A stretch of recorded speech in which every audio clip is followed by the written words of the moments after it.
Piracy will never stop, and the reason has nothing to do with criminals, hackers, or shady websites hiding in the dark corners of the internet.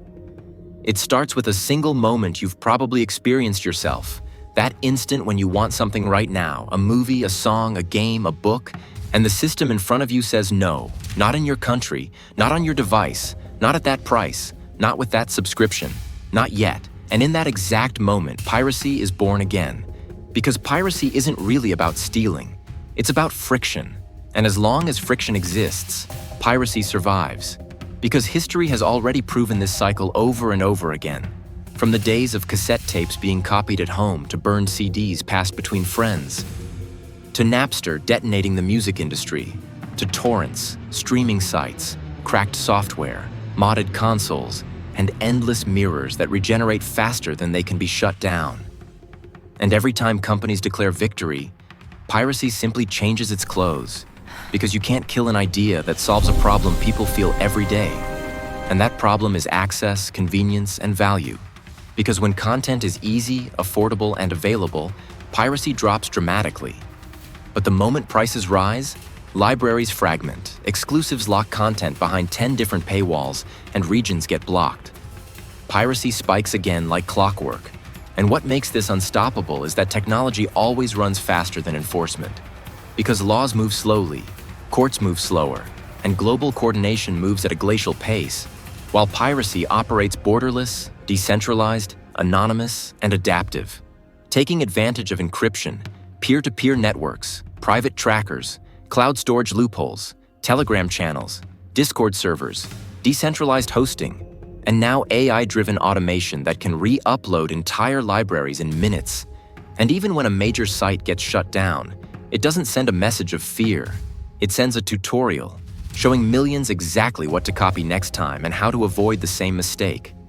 Because piracy doesn't need a headquarters.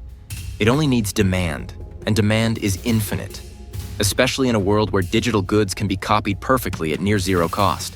Because unlike physical theft, nothing is lost when something is copied, and psychologically that matters, because people don't feel like they're taking something away. They feel like they're bypassing an obstacle, and the industry knows this, which is why they keep trying to fight piracy with DRM, region locks, account restrictions, online-only access, and aggressive takedowns.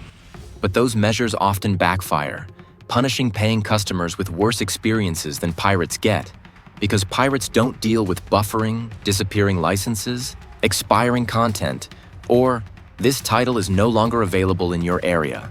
And every time a paying user hits one of those walls, piracy gains another convert. Not because they want to break the law, but because they want to watch, read, play, or listen without jumping through hoops. And this becomes even more obvious on a global scale, where prices that seem reasonable in wealthy countries become impossible in others. Where a single subscription might cost a week's wages, and in those regions, piracy isn't rebellion. It's infrastructure, filling a gap the market refuses to address, which is why attempts to shame or criminalize users have failed so spectacularly, because you can't arrest your way out of an economic and technological reality. And even when new platforms emerge promising to finally solve piracy by bundling everything into one place, the cycle repeats, because competition fractures catalogs again. Prices creep up, ads sneak in, sharing gets restricted, and suddenly the golden age ends, and piracy quietly waits in the background, ready to absorb the overflow, because piracy isn't driven by morality, it's driven by math. And the math says that when copying is cheap, enforcement is expensive, and demand is high, piracy wins every time. And now with AI tools capable of restoring old media, upscaling low-quality rips, translating subtitles instantly, removing watermarks, and automating distribution, the barrier to entry has collapsed even further, meaning the next generation of piracy won't look like sketchy websites at all. It will look cleaner, faster, and more user-friendly than the legal alternatives. And that's the uncomfortable truth the industry doesn't want to admit, because stopping piracy would require giving people what they want at a price they can accept, everywhere, all the time, without restrictions. And that solution often conflicts directly with profit maximization, shareholder expectations, licensing deals, and territorial control. So instead, the fight continues, not to eliminate piracy, but to manage it, to keep it under control. Because deep down, everyone involved knows that piracy functions like a pressure valve, releasing frustration that would otherwise explode into total rejection of the system. And that's why piracy will never stop. Not because people are evil, but because systems are imperfect, access is unequal, and technology doesn't forget. And as long as one person somewhere wants something they can't reasonably get, there will always be another person willing to show them how.